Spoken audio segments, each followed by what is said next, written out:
और एक मेरे भोले बाबा के दरवाजे पर, मेरे शंकर के द्वार पर, शिव महापुराण में, शिवालय में, शंकर की चौखट पर, भगवान शंकर के दरवाजे पर कभी भी गुस्से में नहीं, क्रोध में नहीं, रोते हुए हम यहाँ जीजियों आती हैं, बेटियां आती हैं, बेटे आते हैं, आंख में आंसू रहते हैं, हम उनसे कहते हैं अब तो बाबा ने तुम्हारी झोली भर दी, क्यों रोना, क्यों, दे दिया, उसकी कृपा थी, मिल गया,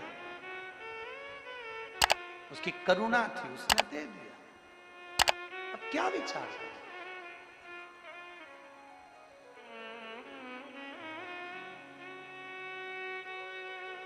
रो कर नहीं, क्रोध कर नहीं। मेरे भोलेनाथ जी के दरवाजे पर तो एक चीज का स्मरण रखना, तुम शंकर जी की पूजन करने बैठे हो, सावन का महीना है, तुम शिव जी के मंदिर में लोटा भर के जल लेकर गए हो, मंदिर में बहुत भीड़ हो रही है, कचाकच भरा हुआ है मंदिर, और इधर से किसी ने पानी चढ़ा दिया, तुम्हारी साड़ी गीली हो गई, उधर से किसी ने कुछ चढ़ा दिया, तुम्हें चढ़ाने का मौका नहीं मिल रहा, तुम वहीं खड़ी हो, बहुत देर इंतजार कर रही हो, और तुमको बहुत देर लग गई और तुम इंतजार करती रही। जो आ रहा था शिव जी को जल चढ़ाते जाना था, कहीं किसी ने कह दिया, कोई महाराज जी बोल दिए तुम चढ़ा लो, तुम चढ़ा लो, तुम खड़ी की खड़ी रह गई। गुस्सा नहीं करना, क्रोध मत करना, ये विचार करना आज मेरे शंकर भगवान ने अपने मंदिर में मुझे इतनी देर तक क्यों बिठा कर रखा। मतलब मेरे शंकर जी चाहते थे कि मेरे ऊपर कोई दुख आने वाला था, इसलिए बाबा ने अपने पास बिठाकर उस दुख को काट दिया।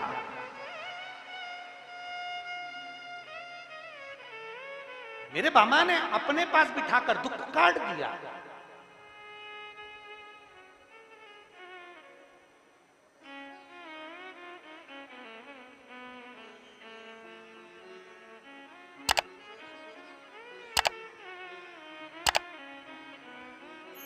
हम हर महीने हम गिरिराज जी की परिक्रमा करने जाते हैं, प्रत्येक महीने ब्रज में गोवर्धन नाथ जी की परिक्रमा करने जाते हैं। तो हमारे साथ जो लोग जाते हैं तो परिक्रमा करते करते जब थक जाते हैं तो वो जतिपुरा से प्रारंभ कर राधा कृष्ण कुंड से आगे बढ़ते हुए कुसुम सरोवर से होते हुए जब दान घाटी पर आते हैं और दान घाटी से अन्योर के लिए बढ़ते हैं तो थकान बहुत हो जाती है। जो परिक्रमा करने वाले उनको मालूम होगा, जब 21 किलोमीटर की परिक्रमा अपन करते हैं तो अन्योर के वहां थकान जरा ज्यादा हो जाती है। दान घाटी से निकले तो वहां थकान इतनी हो जाती है, बचता कितना केवल 8 किलोमीटर, पर उसमें इतनी थकान हो जाती है तो बाकी की परिक्रमा तो हो जाती है पर वहां थकान हो जाती है। अब अन्योर और दान घाटी के बीच में इतनी थकान हो जाती है और फिर वहां से जब पूंछरी का लोटा आता और पूंछरी के लोटे से जतिपुरा तक तो और ही ज्यादा थकान हो जाती है। अब क्या होता है कि साथ वाले देखे, अब हम भी क्या करें कि थक जाएं तो क्या करें, तो वहीं पे बाबा के चरणों में सिर रख के लौट जाएं, वहीं की वहीं थोड़ी देर लेट जाएं और बाबा के चरणों में लोट लगा लें। अब साथ वाले कहें गुरु जी टाइम हो रहा है, चलो तो जल्दी से अपन पहुंच जाएंगे, जल्दी समय अपना निकल जाएगा, टाइम हो रहा है। हम कहते हैं नहीं, उसके चरणों में लौटने का, उसके चरणों में सिर रखकर सोने का बार बार मौका नहीं मिलता, उसके पास बैठने का मौका नहीं मिलता। हाँ, एक लाइन आप लोग गुनगुनाते हो ना, वो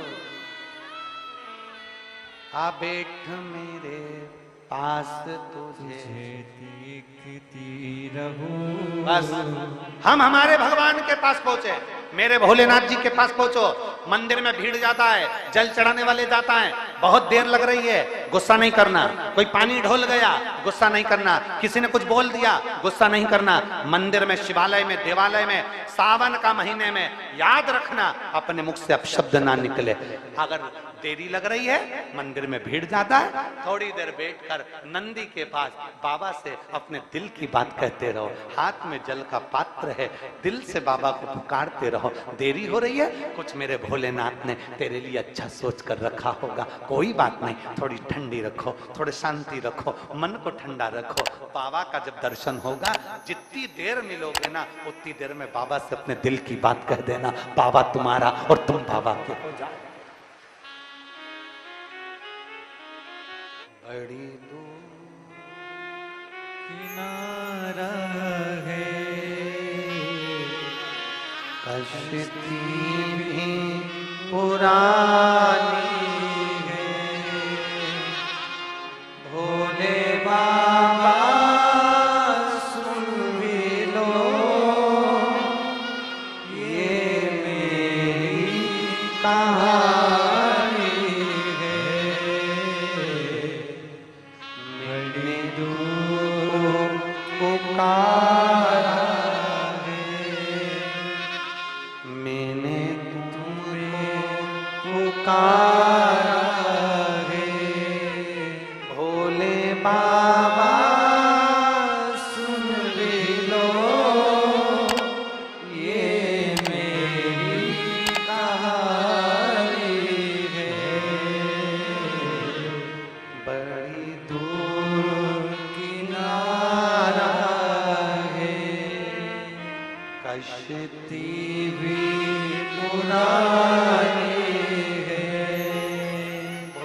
बड़ी दूर किनारा रे।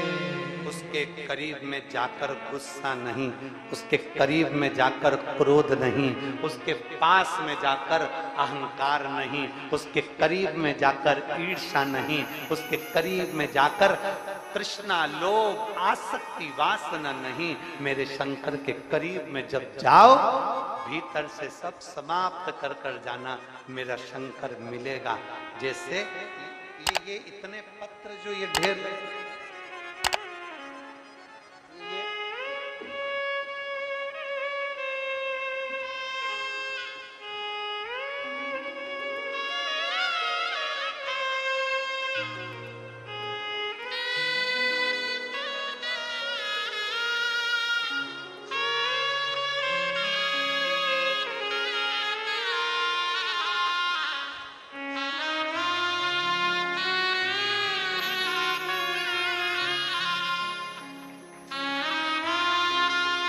ये जो पत्र पढ़े हैं ना, ऐसा ही पत्र,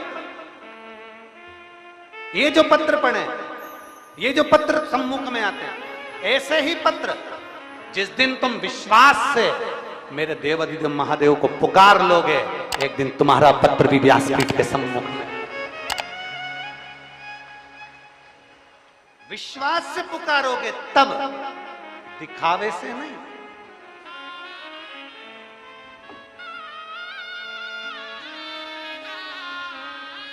दिखावे से भगवान नहीं मिल सकता, कभी भी नहीं मिला और ना मिलेगा। कपड़े बदल लेने से परमात्मा कभी नहीं मिला और ना कभी मिलेगा। कपड़े बदल लेने से परमात्मा कभी नहीं मिला और ना मिलेगा। परमात्मा को पाने के लिए कपड़ा बदलने की जरूरत नहीं होती, परमात्मा को पाने के लिए कलेजा बदलने की जरूरत होती है। परमात्मा किसी गलत जगह पर मत जाओ, किसी गलत जगह पर मत बैठो, अपनी कीमत तो समझो। एक मक्खी सब्जी पर बैठती है, उसकी कोई कीमत नहीं होती है। एक मक्खी